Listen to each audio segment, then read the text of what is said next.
Kovai மதுரைக்கான metro rail திட்டங்களை கூட நிராகரித்திருக்கக்கூடிய அரசுதான் இன்றைக்கு இருக்கக்கூடிய ஒன்றிய பாஜக அரசு. 20 லட்சம் மக்கள் தொகை இல்லைன்னு சொல்லி இருக்காங்க. 2011ஆம் ஆண்டு மக்கள் தொகை கணக்கெடுப்பு வச்சு அப்படி சொல்றாங்க. இப்ப நடக்கிறது 2026. மக்கள் தொகை இப்ப வெகுவா கூடியிருக்கு. இன்னும் சொன்னா இந்த திட்டத்திற்கு பணம் ஒதுக்கி அதை நிறைவேற்றி முடிக்கும் போது 2035ஆம் ஆண்டு ஆகியிருக்கும். அப்போ கோவை மதுரை மக்கள் தொகை இவங்க சொல்ற 20 லட்சத்தை எல்லாம் தாண்டி இருக்கும். இதெல்லாம் அவங்களுக்கு தெரியாதுன்னு நினைக்கிறீங்களா? நல்லா தெரியும். தெரிஞ்சேதான் கோவைக்கும் மதுரைக்கும் மெட்ரோ ரயில் திட்டம் கிடையாதுன்னு பாஜக மறுக்குது. ஆளே இல்லாத கடையில் டீ காத்துற மாதிரி ஆக்ராவில் மெட்ரோ விட்டு இருக்கு பாஜக.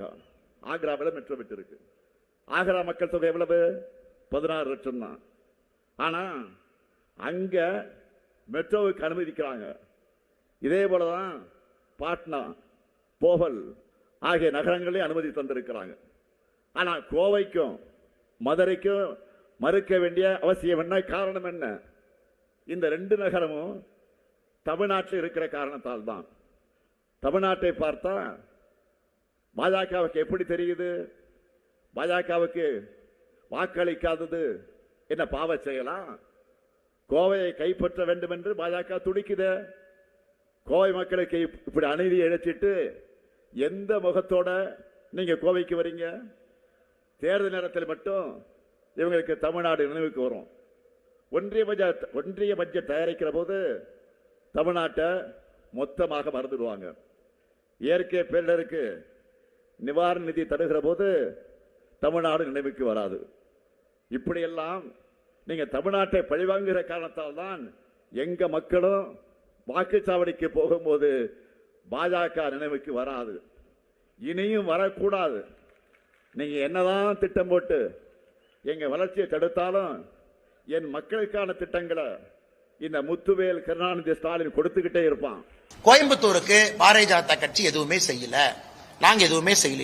முதலமைச்சர் அவர்கள் கோவையில பேசும் பொழுது கோயம்புத்தூருக்கு நம்ம எதுவுமே கொடுக்கலனா, உங்களுக்கு தெரியும் சர்வதேச விமான நிலைய விரிவாக்கம் 2550 கோடி, கோயம்புத்தூர் ரயில்வே நிலைய மறுசீரமைப்பு 800 கோடி, போத்தனூர் ரயில் நிலைய மேம்பாடு 224 கோடி, கோயம்புத்தூர் இருகூர் ரயில் பாதை 38 கோடி, கரூர் கோயம்புத்தூர் பசுமை வழிச்சாலை 3500 கோடி, கோயம்புத்தூர் சிதம்பரம் சாலை அகலப்படுத்தல் 275 கோடி, கோயம்புத்தூர் கிழக்கு பைபாஸ் 750 கோடி, இஎஸ்ஐசி மருத்துவக் கல்லூரி 580 கோடி, எம்எஸ்எம்இ தொழில்நுட்ப மையம் 162 கோடி. அறிக்கை கொடுத்துறவங்கன்னா ஸ்மார்ட் சிட்டி திட்டம் 1000 கோடி, பிரதம மந்திரி வீடு வழங்கும் திட்டம் கோவை மாவட்டத்தில் மட்டுமே 31,578 குடும்பங்கள், அம்ருத் திட்டத்தில் 1029 கோடி, 80 திட்டங்கள் முடிவடைஞ்சிருக்கு. சுவநிதி திட்டத்தில் சாலையோர வியாபாரிகள் கோயம்புத்தூர் மாவட்டத்தில் 31,725 பேர் பயன்பெற்றிருக்கிறாங்க. தொழில் முனைவோருக்கான கடனுதவி திட்டம் பிரதமருடைய முத்ரா திட்டம் இதுவரைக்கும் கோயம்புத்தூருக்கு மட்டுமே 3,04,990 அப்ளிகேஷன் நம்ம கொடுத்திருக்கோம். இந்திர தனுஷ் திட்டம் அதிலையும் நாம் கொடுத்திருக்கின்றோம். சென்னை பெங்களூரு கோவை கொச்சி தொழில் வழித்தடம் 3806 கோடி, குழாய் மூலமாக நீர் வழங்குதல் அதிலும் பெரும் பகுதியை நாம் செலவு பண்ணியிருக்கோம். பிரதமருடைய மலிவு விலை மருந்தகங்கள் கோவை மாவட்டத்தில் மட்டுமே 104, தமிழ்நாடு முழுவதும் 1579, இந்த ஒரு மாவட்டம் மட்டுமே 104.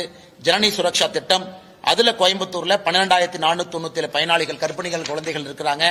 இலவச சமையல் எரிவாயு உஜ்வாலா திட்டத்தில் கோயம்புத்தூர் மாவட்டம் மட்டுமே 46,753 பேர் பயனாளிகள் இருக்கிறாங்க.